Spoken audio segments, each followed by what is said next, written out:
Kita mulai ya. Assalamualaikum warahmatullahi wabarakatuh. Waalaikumsalam warahmatullahi wabarakatuh. Alhamdulillah, puji dan syukur kita panjatkan kehadirat Allah Subhanahu wa taala atas segala limpahan rahmat dan nikmatnya. Pagi ini kita bisa melanjutkan aktivitas kegiatan belajar kita di kebun RN Garden. Minggu yang lalu kita sudah membahas pemeliharaan tanaman berupa pengairan, manfaat air. Hari ini kita coba sedikit membahas berkenaan dengan pengendalian gulma dan juga nanti pemupukan ya.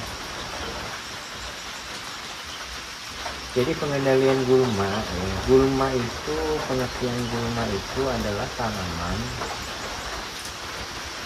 tumbuhan yang kehadirannya itu tidak kita harapkan pada lahan budidaya kita. Pengertian gulma secara implisit. Jadi semua tanaman ketika kehadirannya itu tidak kita inginkan, maka itu bisa kita sebut dengan gulma. Nah, kalau tanaman tumbuhan tadi itu tidak kita kendalikan, maka tanaman budidaya kita itu akan mengalami gangguan, akan terganggu pertumbuhannya. Nanti untuk hara diambil oleh gulma, sinar matahari diambil oleh gulma, nanti air juga berebut dengan gulma. Kemudian angin, semua ruang lingkup tadi itu akan dikendalikan oleh gulma. Sedangkan gulma ini kita ketahui dia memiliki kemampuan bersaing yang sangat tinggi. Jadi dia memiliki kompetitif ya, tanaman yang mampu bersaing, dan dia memiliki kemampuan untuk bisa mengalahkan tanaman kita dari unsur hara, sinar matahari, air. Dia punya kemampuan untuk mengambil alih, untuk menguasai unsur hara, air, sinar matahari yang ada di sekitar tanaman kita. Oleh karenanya maka gulma itu harus dikendalikan,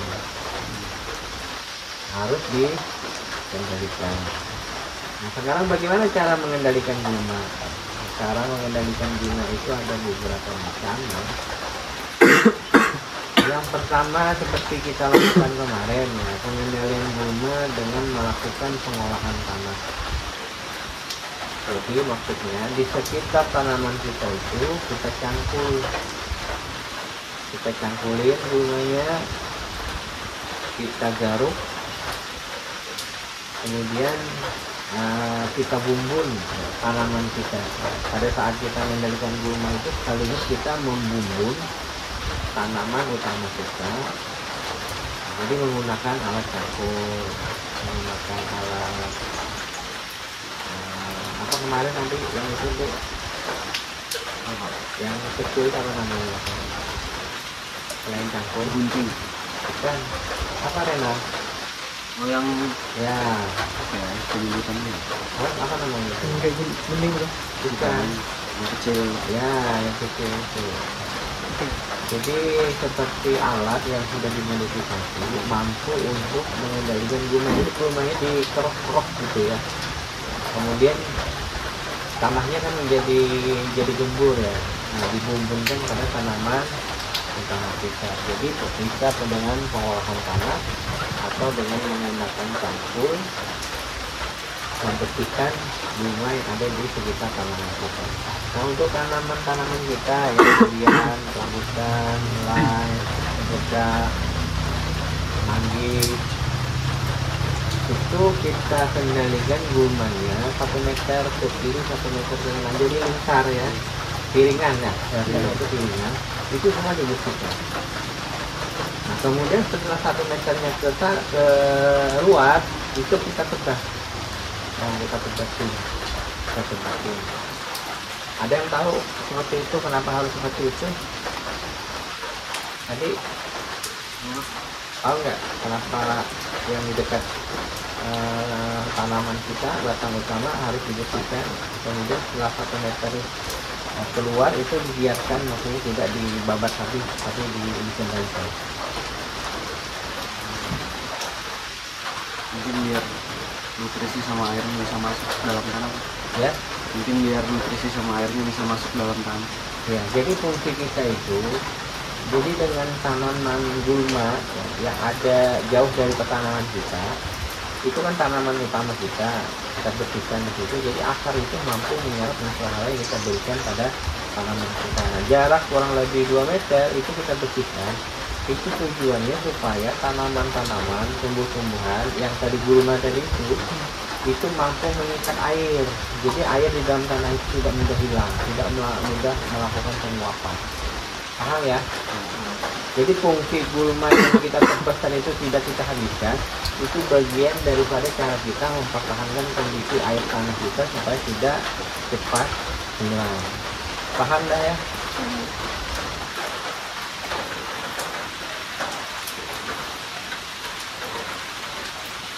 Kemudian pengendalian gulma ini juga bisa kita lakukan ya. Jadi gulma-gulma yang ada itu kita tebas, setelah dekat tanaman kita bersihkan. Kemudian rumput-rumputan itu kita ditumpukkan ya ke dekat tanaman kita. Apa maksudnya dia? Tadi sudah kita bersihkan. Terus gulma-gulma yang tadi yang kita tebas tadi kita ambil, kita tumpukkan di dekat tanaman kita. Tujuannya apa?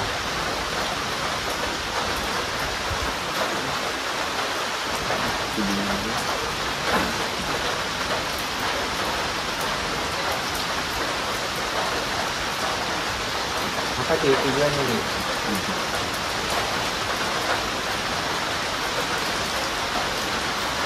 Ini yang ada biar jadi pupuk kan Pak. Kompos atau apa? Nah, jadi tujuannya sebenarnya jadi gulma yang tadi kan kita tebas tuh, kita tebas kan, serapahnya itu kita tumpukkan dekat tanaman kita. Tujuannya supaya menjaga kelembapan tanah. Kemudian yang kedua, menekan gulma tadi untuk tumbuh lagi, karena di atasnya sudah ditutupin, ya kan? Nah, gulma itu kalau di atasnya ditutup, ruang geraknya, cahaya matahari dan sebagainya itu tidak masuk ke dalam, maka gulma tadi itu ruang geraknya sudah terganggu. Nah, kalau sudah terganggu berarti dia tidak akan hidup, tumbuh, berkembang di sekitar tanaman kita. Paham ya? Nah, kemudian yang ketiga itu juga memancing mikrobia tanah. Cacing-cacing tanah itu karena lembab dia datang. Cacing-cacing tanah ya, jasad-jasad unik yang ada di dalam tanah, ketika suhu kelembapannya itu terjaga, maka mereka akan tumbuh berkembang di sekitar tanaman kita. Nah, ini akan memberi manfaat bagi tanaman kita. Kenapa? Karena oksigen tadi itu bisa masuk ke dalam tanah karena ada cacing-cacing tanah yang membuat lubang-lubang. Yang kedua, kotoran cacing tanah tadi itu kan unsur hara ya. Kotoran tadi menjadi unsur hara dan itu bisa dimanfaatkan oleh tanaman ya, bisa diserap untuk kepentingan pertumbuhan. Kemudian mikroorganisme yang lain tumbuh berkembang di situ, maka akan membawa kebaikan bagi tanaman kita. Nah, banyak manfaat yang didapatkan ketika kita tebas. Gulma yang dikumpulin, tapi taruh lagi di tempat yang sudah kita bersihkan tadi. Paham ya? Ya. Kemudian juga pengendalian gulma itu bisa kita lakukan dengan cara memberi mulsa ya. Tahu mulsa? Tahu bang. Mulsa itu ada yang dari plastik, kemudian juga ada yang dari kain, ya. Kemudian ada juga mulsa itu dalam wujud seperti kalian pernah lihat nggak kayak di IKN itu? Apa itu namanya itu? Iya pak. Apa namanya? Yang sholat tuh enggak. Kainnya kan gitu nggak? Hijau. Yang hijau ya, itu kan ditaruh gitu ya. Itu termasuk kan gulma yang di bawah kan nggak bisa tumbuh. Gitu. Jadi pengendalian gulma bisa juga menggunakan mulsa. Kemudian pengendalian gulma ini juga bisa kita lakukan dengan memanfaatkan ternak, ya. Misalnya kayak di perkebunan kelapa sawit, itu rumput-rumput yang tumbuh dimakan oleh sapi, ya. Itu sapinya dilepas saja, digembalakan begitu saja, dan dia cari makan sendiri. Nah, dengan memakan rumput-rumput yang tumbuh di sekitar tanaman kelapa sawit, ini namanya pengendalian secara kalau disebut dengan pengendalian secara hayati. Iya ya. Pengendalian secara hayati. Kalau hidup kan nih. Jadi pengendalian hayati itu maksudnya pengendalian dengan memanfaatkan mikroorganisme atau binatang untuk mengendalikan gulma yang ada di sekitar tanaman kita. Kemudian pengendalian selanjutnya adalah pengendalian dengan menggunakan bahan kimia yang disebut dengan apa Tio? Kalau kita mengendalikan dengan obat-obatan, bahan kimia disebut dengan pengendalian apa Tio? Pengendalian apa dah? Pengendalian apa dah? Kan kalau orang beli obatnya di toko petanian, kemudian dibawa semprotkan ke gulmanya, disebut dengan pengendalian secara kimia dengan menggunakan bahan racun yang bernama herbisida. Terpahami ya? Bapak ulangi lagi. Pengendalian gulma itu ada beberapa cara yang bisa kita lakukan. Yang pertama adalah dengan cara mengolah tanah di sekitar tanaman utama kita. Bisa dikangkul, bisa digaruk, bisa ditimbun, dan sebagainya. Kemudian pengendalian secara mulsa, ya. Mulsa ini mulsa yang dari rumput-rumput tadi juga bisa. Mulsa yang dari plastik juga bisa. Mulsa dari benda-benda yang mampu menutupi daripada gulma tadi juga bisa. Kemudian pengendalian secara hayati, pengendalian dengan memanfaatkan ternak. Jadi pengendalian hayati atau pengendalian biologis ya. Pengendalian hayati atau pengendalian secara biologis, memanfaatkan mikroorganisme atau tanaman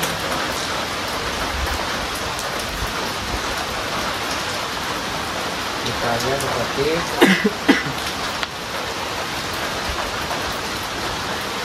ternak kambing ya, kemudian sapi, kerbau dan lain sebagainya. Itu pengendalian dengan secara hayati atau secara biologis. Kemudian yang terakhir adalah pengendalian dengan menggunakan bahan kimia, apa yang disebut dengan herbisida. Paham ya? Paham. Nah, pengendalian gulma itu harus dilakukan pada waktu yang tepat.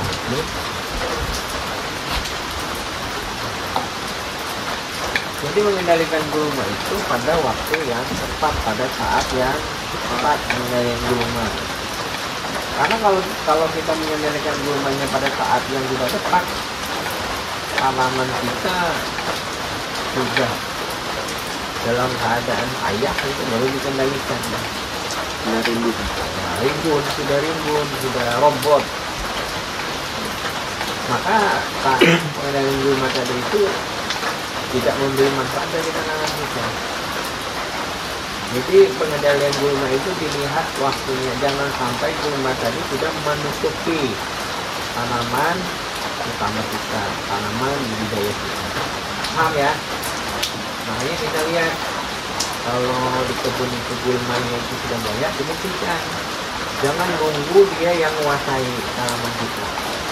Kalau tanaman kita itu kalah dengan gulma, maka berapa lama waktu yang harus kita butuhkan sehingga tanaman itu bisa kembali pulih, kembali sehat. Rugi kan? Nah, maka kita lebih baik sering-sering melihat tanaman kita. Kalau gulmanya itu sudah robot, sudah banyak, maka cepat-cepat dikendalikan. Khusus untuk tanaman durian, pengendalian gulma kita itu awal tanam 1 bulan, awal tanam itu gulmanya harus dibersihkan dan nanti dilihatin kalau robot dibersihkan sampai dengan waktu kurang lebih 6 bulan. Nah, jadi tiap bulan dibersihin terus karena gulma itu dia tumbuh terus gitu. Karena tanah itu dia disebut dengan seed bank. Tahu seed bank? Gudangnya benih-benih tumbuhan. Jadi kalau hari ini kita bersihkan, nanti bulan depan akan muncul lagi gulma yang berbeda. Kita bersihkan lagi, mungkin bisa saja muncul lagi gulma yang berbeda. Kenapa kok bisa seperti itu? Padahal di situ nggak ada gulma yang seperti itu. Ternyata tanah itu mampu menyimpan benih gulma sampai ratusan tahun, bahkan ribuan tahun mampu disimpan.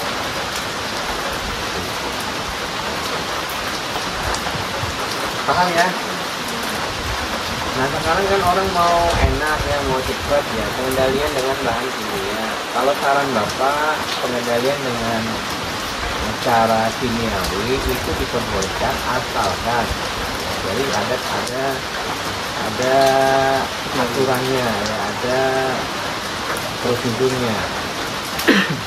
Kalau kita mengendalikan gulma dengan bahan kimia, yang kita utamakan itu adalah di sekitar tanaman kita itu jangan sampai nanti pada saat nyemprot itu mengenai tanaman kita.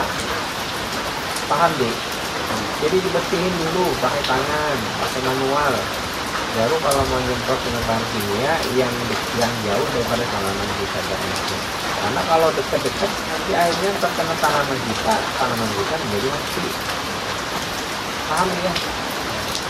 Jadi aturannya jangan menyemprot tanaman utama itu tanpa dibersihkan dulu sehingga kalian melihat tanaman utamanya, baru kalian menggunakan pengendalian gulma dengan bahan kimia. Kemudian yang kedua, jika menggunakan bahan kimia, upayakan yang sifatnya itu kontak, ya, jangan yang sistemik. Paham maknanya? Ya. Sistemik dan kontak. Nah, pengertian kontak itu artinya spektrumnya itu dia mengendalikan gulma yang terkena saja, jadi tidak sampai ke akar-akarnya, dia sifatnya kontak. Tetapi kalau kalian mengendalikan gulma dengan spektrum racun itu sifatnya sistemik, maka sedikit saja kena daun itu sampai ke akar. Jadi tanaman kita itu walaupun kena embunnya sedikit aja, itu bisa mati. Karena dia sifatnya sistemik. Sistemik itu disemprot di daun, racun tadi bisa dibawa, diangkut sampai ke akar-akarnya. Sehingga tumbuhan-tumbuhan menjadi mati. Jadi boleh menggunakan racun bahan kimia, tetapi pilihannya adalah harus yang tepat. Sistemik, kontak itu harus disesuaikan dengan kondisi lahan yang ada di tempat kita. Paham ya? Sampai sini ada pertanyaan? Bapak ingin sedikit cerita ya. Selama kalian belajar di sini, ada nggak nelpon orang tua kalian? Tiap hari Pak, tiap malam seperti itu. Tiap hari? Saya enggak setiap hari tapi ada Pak. Soalnya kan orang tua saya di sana ada CCTV. Kemudian pertanyaan yang kedua, yang lebih sering nelpon itu kalian atau orang tua kalian? Orang tua. Orang tua. Saya. Karena di rumah nggak ada sinyal. Ya. Nunggu orang tuanya. Orang tua sih. Jadi orang tua yang lebih banyak. Dua-duanya saya. Saya tiap hari saya nelpon sendiri. Saya juga, saya gimana sih? Kadang saya, kadang orang tua gitu Pak. Saya enggak Jadi diceritakan dulu ya, ini cerita ya. Di zaman kerajaan itu ada seorang ibu dengan seorang anak laki-laki. Orang tuanya sudah meninggal, jadi bapaknya meninggal, hiduplah seorang pemuda bersama dengan ibunya. Nah di kerajaan, jangan kerajaan ya, tidak di zaman sekarang, tapi ini menjadi pembelajaran bagi kita. Bagaimana kasih sayang orang tua kepada anak itu melebihi umur kita. Diceritakan ada seorang pemuda yang tinggal bersama dengan ibunya. Ibunya itu bekerja sebagai tukang bersih-bersih di sebuah kerajaan. Kalau sekarang tuh kerennya itu cleaning service, tukang bersih-bersih. Nah si anak ini berumur 15 tahun. Saking sayangnya ibunya kepada si anak tadi itu, maka dinasihati oleh ibunya, nak, kalau bermain, berteman, berkawan, itu jangan berteman dengan orang-orang yang tidak baik. Setiap kali keluar anaknya pergi dari rumah, dinasihati ibu, kalau berteman hati-hati, yang nggak benar, yang nggak bagus jangan diikuti. Dia mak, namanya berteman, pergilah dia tempat jalan-jalan, tempat main. Awalnya anak ini baik, karena berteman salah, akhirnya diajaklah ke tempat-tempat hal yang nggak benar. Dibawa ke tempat orang yang minum minuman, akhirnya coba-coba minum. Ada dalam hatinya, mamanya udah bilangin saya nggak boleh minum hal yang nggak benar. Akhirnya karena sama teman, ayo cobain. Nah ini nggak apa-apa, ini enak ini. Akhirnya coba kali, 2 kali, 3 kali, akhirnya jadi candu minum terus. Kemudian karena berteman dengan teman yang salah, sudah menjadi minum temannya, akhirnya mabuk-mabukan. Kemudian judi, kan gitu ya, lengkap ya. Kalau sudah mabuk tuh kembali judi, kalau tempatnya judi perempuan, iya kan? Nah, ujung-ujungnya pencuri. Mabuk,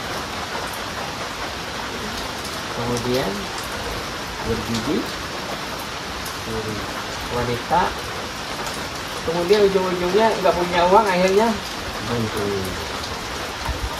Sampailah si anak ini berusia 20 tahun.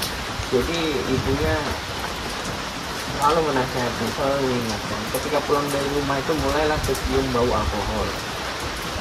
Ibunya kaget, kamu dari mana? Yang biasanya nggak pernah marah sama ibunya, jadi marah sama ibunya. Kamu dari mana katanya? Ibu mau tahu aja urusan lo. Udah berani. Jadi sudah ibunya. Terus seperti itu mulai dinasihati sampai akhirnya nasihat itu tidak lagi berguna bagi si anak itu. Jadi si anak itu pulang sudah malam, larut malam, dari mulutnya ada tercium bau minuman karena berteman dengan orang yang salah, sampailah akhirnya kan minum bergigi, perempuan tidak punya uang kan, akhirnya dia merampok orang. Setelah merampok orang tadi dibunuhnya, akhirnya dia ketangkap oleh pihak kerajaan, ditangkap, diadili. Sudah berjudi, mabuk-mabukan ya, kemudian merampok orang dan membunuh orang serta memperkosa orang, lengkap sudah. Sampai akhirnya ditangkap oleh pihak kerajaan, kemudian diadili. Nangis ibunya itu menangis dalam hati, ya Allah kok bisa seperti ini gitu. Kemudian dihadapkanlah anak tadi dengan ibunya. Atau pihak kerajaan, benar ini anak ibu? Dia anak saya pak. Kenapa anaknya bisa sampai seperti ini? Apa nggak dinasihati? Apa nggak diingatkan? Apa nggak dididik? Kata ibunya, sudah saya didik pak, sudah saya ingatkan pak. Tapi kenapa anaknya seperti ini? Kata ibunya, saya tidak tahu pak apa yang menyebabkan anak saya seperti ini. Akhirnya dipanggillah saksi-saksi, kemudian dibukalah sidang di pengadilan tadi itu. Akhirnya diputuskan si anak tadi karena membunuh, mencuri, kemudian memperkosa orang tadi itu juga, akhirnya diputuskanlah hukuman mati. Mamanya itu menangis sampai habis air mata itu, menangis.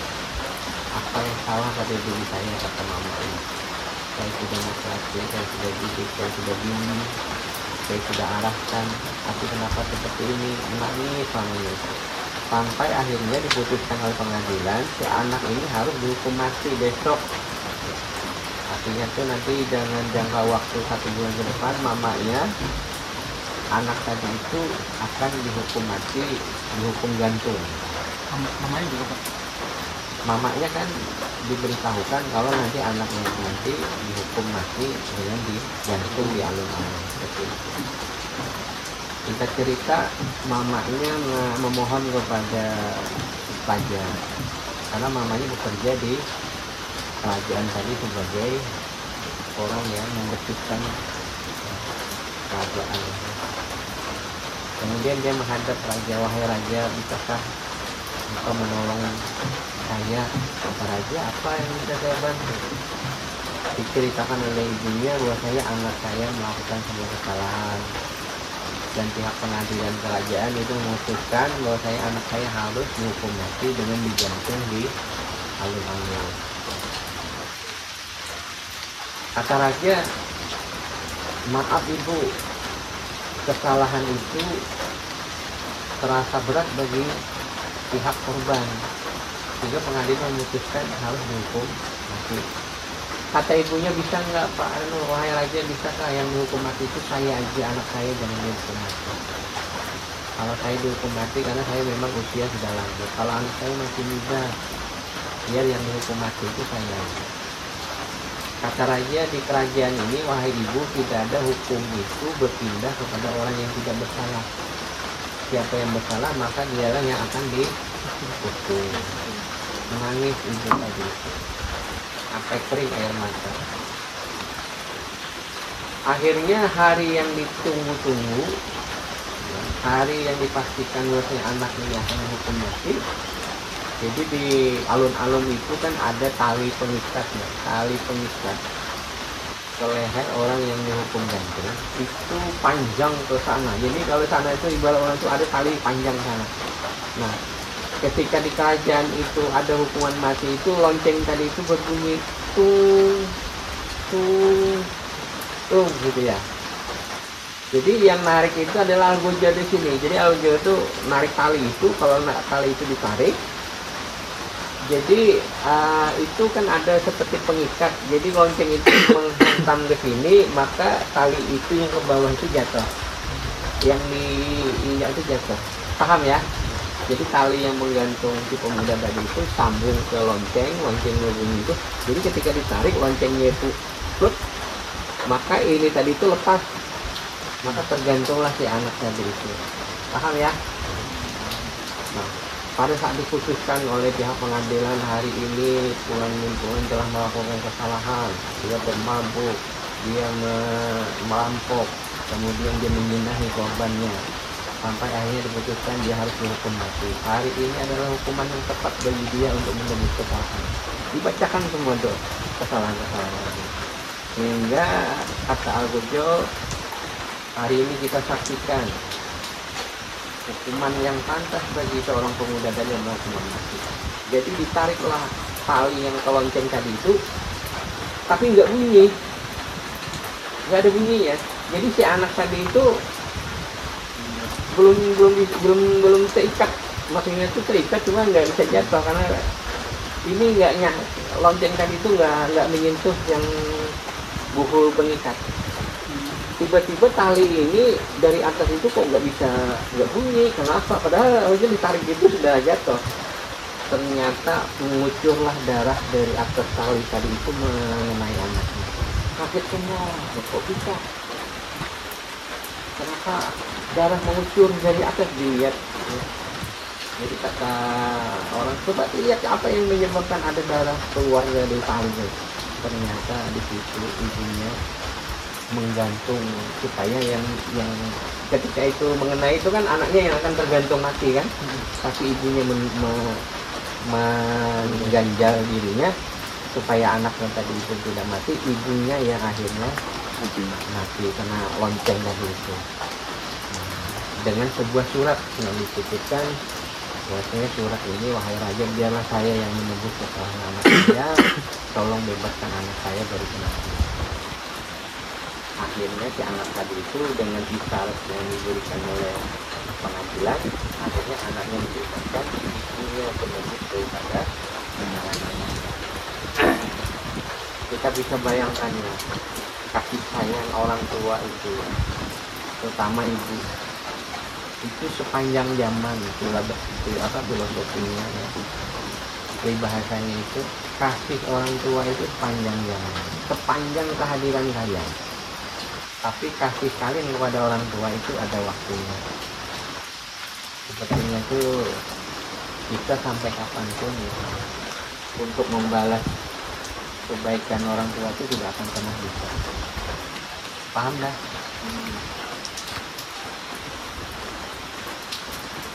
Jadi ada salah satu resep, salah satu kunci jalan kalau kita ingin sukses itu sebenarnya bagaimana kita bisa menyenangkan, mengembirakan, membahagiakan orang tua kita. Itu resep, itu kunci. Kalian biar kemana aja kalian menuntut ilmu, tapi karena kalian tidak memiliki adab yang baik kepada orang tua, maka ilmu tadi itu tidak memberi manfaat bagi kehidupan kalian. Biar kalian punya harta yang banyak, tapi kalian tidak punya adab dengan orang tua, kalian tidak memiliki kasih sayang kepada orang tua, maka itu tidak akan menyebabkan kalian menjadi bahagia. Jadi yang bisa menyebabkan kita itu bahagia adalah ketika di hati kita itu terhubung, rohaniah kita itu terhubung kepada orang tua kita, rohaniah kita itu nyambung dengan orang tua kita. Di situ setiap saat kita ingat orang tua kita yang telah melahirkan, yang telah mendidik, membesarkan kita sampai akhirnya kita seperti ini. Itu kan sebuah pengorbanan dari orang tua kita.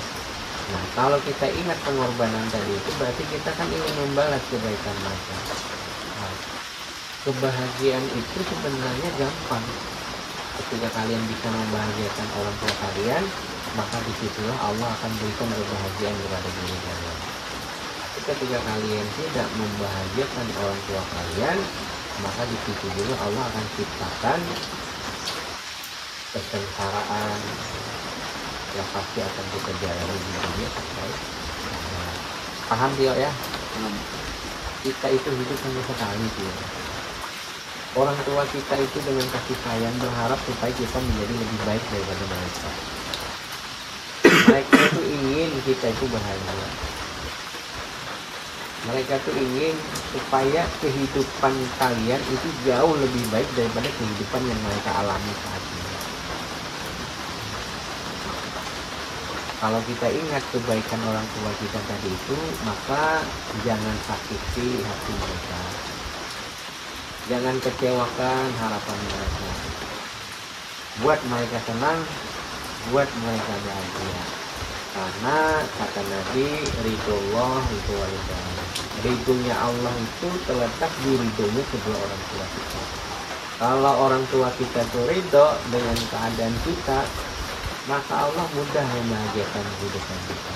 Tapi ketika kita menyakiti hati kedua orang tua kita, maka Allah akan mudah membuat hidup kalian ini menjadi susah. Sebenarnya kunci kehidupan itu di situ. Kunci kehidupan itu adalah di ridhonya orang tua. Di ridhonya orang tua kita. Jadi berbakti, taat, patuh pada perintah mereka, ingat jasa-jasa kebaikan dan pengorbanan mereka, maka itu cukuplah bagi kita. Jalan kita itu akan dimudahkan Allah untuk mencapai apa yang kita cita-citakan, apa yang kita harapkan di dalam kehidupan ini.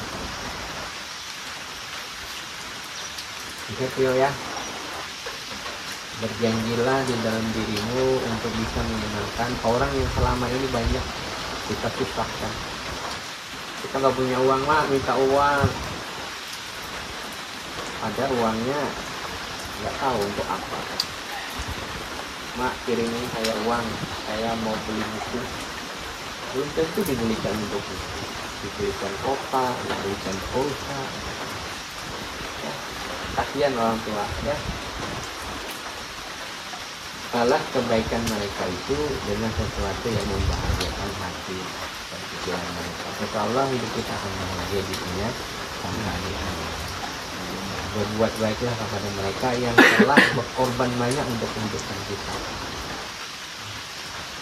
Jadi jangan orang tua terus yang nelponi. Kalau perlu kalianlah yang sering-sering menelponi orang tua, menanyakan, mak, gimana kabar mama, bapak lagi ngapain. Ini yang diteleponi pacar, yang diteleponi bestinya, sahabatnya. Orang tuanya dilupakan. Padahal hari ini minta uang sama orang tua, iya kan?